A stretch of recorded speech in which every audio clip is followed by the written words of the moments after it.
Picture this, Caitlyn sniping you from halfway across Dragon Lane, Nami's bubbles are driving you nuts. Sounds like a nightmare. Let Sivir and Leona flip the script and make them regret locking it in. In this video, I'm going to be revealing how to turn this brutal matchup, Caitlyn's impressive range and Nami's endless sustain, into a lane you don't just survive, but you absolutely crush. Get ready to dominate. We've all been there. The enemy picks a poke monster like Caitlyn, Jhin, Misfortune, or Varus, paired with a sustain bot like Nami, and you're stuck with a melee support like Leona, and your first thought is great. Another loss at Champ Select. But that's not us. That's not what this community is about. In the first 5 minutes of this video, I'm going to arm you with the tools to bully Caitlyn and Nami in a matchup that feels impossible. You'll learn how to shut down their poke, punish their mistakes, and own Dragon Lane. Now, I already hear you, but Bill, my Leona can't land skill shots, or my support's always trolling. Listen, just stop. Stop playing the victim. You can't control your support, but you can control your game. This video is your edge, your playbook for turning the helpless moments into highlight reel wins. We're not just surviving Caitlyn and Nami, we're making them rethink their picks. Here's the deal. If Caitlyn and Nami punish our early engages, we adapt, we play smart, and we poke back with Sivir's range. But we don't know how their game plan is going to go until we test them. So let's push, pressure, and take charge from level 1. There, you've already seen it. I start out postured aggressively. Leona's in range to use her abilities, and I'm poking with my second ability, getting all my bounces on them. Leona's waiting to see if she can land an engage, and as soon as she does, boom, we jump on them. I'm throwing my first ability, I'm comboing with Leona. We back off to let Leona's cooldowns reset. If the enemy's going to keep trying to engage, we're going to re-engage. Leona jumps back on them, I combo again, and boom, we end up getting 2 kills out of it. Beautiful. Now we're setting up vision because we don't want to get ganked, so we want to know where the enemy jungle is, where the enemy mid is, make sure they're not going to rotate on us. We're not exactly stronger than them yet. If they land a good engage on us, it would be bad, but we're still posturing where Leona's trying to engage. I'm setting up, so I'm doing my bounces on them, and then if Leona does land anything, I'm going to re-engage, use my first ability, come in, and combo along with her. This is one of those matchups where it's very difficult to do much damage to the tower because they can clear and they can poke us, so we're not going to make that mistake and just walk under tower, try to take tower shots, let them poke us, but we are going to keep shoving the wave and wait for them to step up so that way we can engage on them. So what we're looking for is either the Caitlyn or the Nami to step up, make a mistake, and then Leona will be able to engage on them. As soon as Leona does, right there, I'm going to follow up, boom, first ability, second ability, bounces, we're comboing. Now, we don't get a kill here, unfortunately, but we're not going to just dive under tower just to try to get a kill. We're going to let that sit as it is. We did a lot of damage. It was a good trade, and so we're going to keep playing the same game that we've been playing. Wait for them to step up, poke as we can. You see me throwing my first ability, trying to hit Nami there. But if we can't get them, we don't need to dive under the tower and die just because we got a couple of early kills. So, same thing. I'm poking the wave. I'm using my second ability, trying to hit them with bounces, and we're just waiting for them to step up and make mistakes so we can re-engage. Do not get impatient in this situation. The enemy will always make mistakes. They will always step up. Your support won't always capitalize on them as my Leona has been, but as soon as they do, and once your support makes a good play and gets onto them, you got to jump in. So here we go. Leona hits. I follow up. First ability, second ability. Leona uses their ultimate. And same thing, they're getting very low, but we're not able to get the kill. I'm not going to flash on their tower and die, but I will shove this wave in and go for the flash and get the kill then. And then we have a Twisted Fate jungle, which is not really a thing. Also there, hold your third ability against a Caitlyn, so that way we can block it, and we blocked the ultimate of Caitlyn there. And then that was beautiful. Twisted Fate followed up. Now, you also probably haven't even noticed, I didn't even mention the fact that we have a Twisted Fate jungle here, which is not really a thing, but somebody picked it, and they locked it in, and it seems like they're trying. So we're just going to roll with it.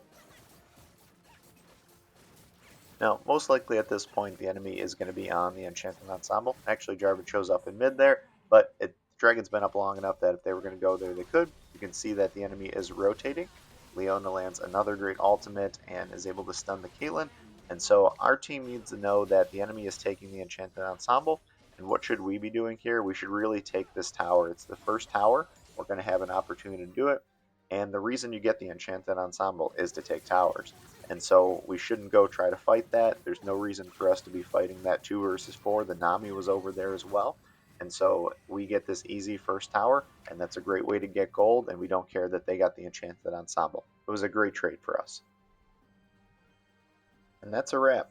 The laning phase is done, and we came out on top, clean and simple. Rewind this clip and watch it a couple of times and soak in what just happened. We went in with a game plan, fully aware of our support strengths, crystal clear on the enemy's capabilities. From the first wave, we pushed hard, we made them squirm, and we forced them into awkward spots they didn't want to be in. The second they slipped up, we pounced. Honestly, I wish there was more to it, but it's that straightforward. I used to write off lanes as lost before they even began. Big mistake. Now, I step into every lane with one goal, to win. I impose my will, I dictate the pace, and I keep the pressure on until the enemy proves they can stop me. Sure, there will be moments when they counter you, and you gotta play smart and ease off, but until that happens, do not give them an inch. I think most of you know this, but this was all done in solo queue. I had no communication with that support whatsoever, other than what you saw in game, which was nothing. We are very strong right now, but that doesn't mean we can make mistakes like we just did. That fight, honestly, I think we could have won it. There was a couple of situations in there that if they just went a little bit better, we would have won that fight. So not the end of the world, but we shouldn't think that we can win every single fight just because we are fed. We're actually really close in gold. I mean, we're tied in gold with the enemy team, and so you don't want to just be going and fighting every single fight just because you won lane. That doesn't mean you can carry all the team fights, even if you have team fight champions. So you have to still play safe, and it doesn't change the game plan, which is to farm well. You always have to be thinking about farming well and being in the right spot. Here's a situation. I really didn't even want to fight the Caitlyn one-on-one. I was actually backing off, but I saw the Twisted Fate coming around behind her, and so I will take that kill. But what we need to be thinking of at this game now is more of a flow than anything else. So we need to still cover the bot lane. We don't want to just give the enemy the tower, although that can be fine in certain circumstances. And then we should flow either through the jungle or through mid lane. We can also go to top. It's just less likely that we're going to be doing that because bot is still our lane. And so here we go, flowing through mid lane. The enemy is going to engage on us. We get a great ultimate from Shen, and we're able to back off, pop our ultimate. And in this fight, I'm spacing a lot better. I'm staying away from the enemy a lot better. And that's what I really need to be doing, is just spacing so the enemy can't get on top of me. They have a Jarvan that can get on top of me and a Jax that can get on top of me, as well as Swain that wants to jump on me too. So we need to be very careful of that and play a little bit safer in the team fights than I did in that first one. Here's a situation where we want to fight and objectives up, and so the natural transition is really just to go and take the dragon here. I see no reason to continue the fight. It's Caitlyn and Jarvan. They can back under their tower. I guess technically we could dive them and go forward, but if it goes poorly, we could dive under tower, die. The enemy team gets the dragon, so really what we should do is take dragon and then decide if we want to push the tower in mid, but I really don't think we should. And here we go. I take dragon. I'm running through the jungle. I'm farming a wave, and then I would be going to bot, except for Twisted Fate's going there, so that's fine. We're just going to get the reset in. Same thing. I'm going into bot. I'm going to farm the wave in bot, stop Jarvan from being able to get the tower, so we'll take this wave. We'll push the next one. Then we're going to run through the jungle. We'll take the jungle camps here. If we want, we can take the red buff as well, but Twisted Fate uses ultimate to get there, which is interesting. And now we're going to reset for a potential Baron push. We should be looking to mid, but looks like Leona's pushing it. And actually, there's a little bit of a mistake there. Could have taken that jungle camp as I was running by. I think I got a little bit nervous because I saw a lot of red on the top left side of the map around Baron. But here we are in mid, pushing the wave. Two things, we're both farming and pushing mid. We should push mid if the fight to Baron starts. At least we'll have the wave under tower. And here I'm using my ultimate, and I'm trying to make sure that I space properly again, because I don't want to get caught out. Yep, so good spacing. I'm able to stay back, kiting the Jarvan. Don't want to get jumped on. My bounces get one person. See if we can get another. The enemy actually gets a triple kill. We get one too. And now the tower's very low, so probably don't want to chase the Caitlyn back that way. But if we get the tower and they engage on us, we can continue the fight. And I see why the Caitlyn thought she could beat us. Unfortunately, she's not able to. We get the kill on Nami. We get a double kill. in some ways that was a pentakill when you think about it. I got a triple kill and then a double kill before anybody respawned, but that's alright. And so now everybody's dead. We really should be pushing at least one tower because we can push the tower, run back, reset, and then if the fight is going to be at Baron for some reason or wherever the fight's going to be, we can decide where we want to go on the map at that point. Here's a mistake that we don't make in this community, but you'll see a lot of times happen in Wild Rift.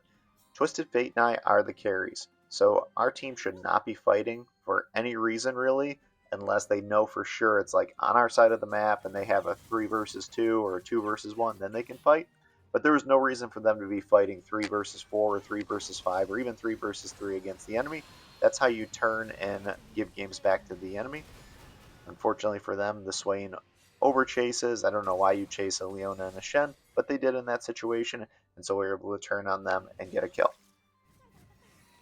Here's the situation where the enemy should be pretty aware that we're going to go for this third dragon to try to get the dragon soul. If they want to fight us, they can contest it. That would be fine. Or they could trade Baron for the dragon, which would actually be a very fine trade to make as well.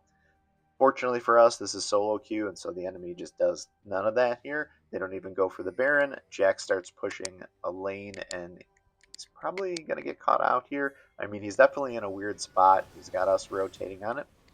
Nami shows up there, which is good for him.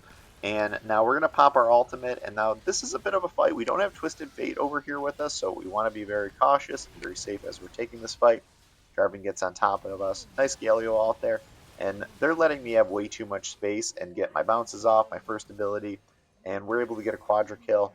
Now, in this situation, I really want to chase the Caitlyn and get the pentakill. You can see me chasing it there. And so in the moment, I thought, okay, this is a free Baron. We should take Baron. Twisted Fate had a much better idea. This really should be an end. We should be rotating to mid. Twisted Fate has that wave and bot going, and actually we can see now that the Caitlyn is just hinting. Right now they're just giving up. And so, but Twisted Fate is doing the right thing. If we all go into mid right there, and we have 2 waves pushing in, it's just the Caitlyn, we're going to be able to kill her and take the game down.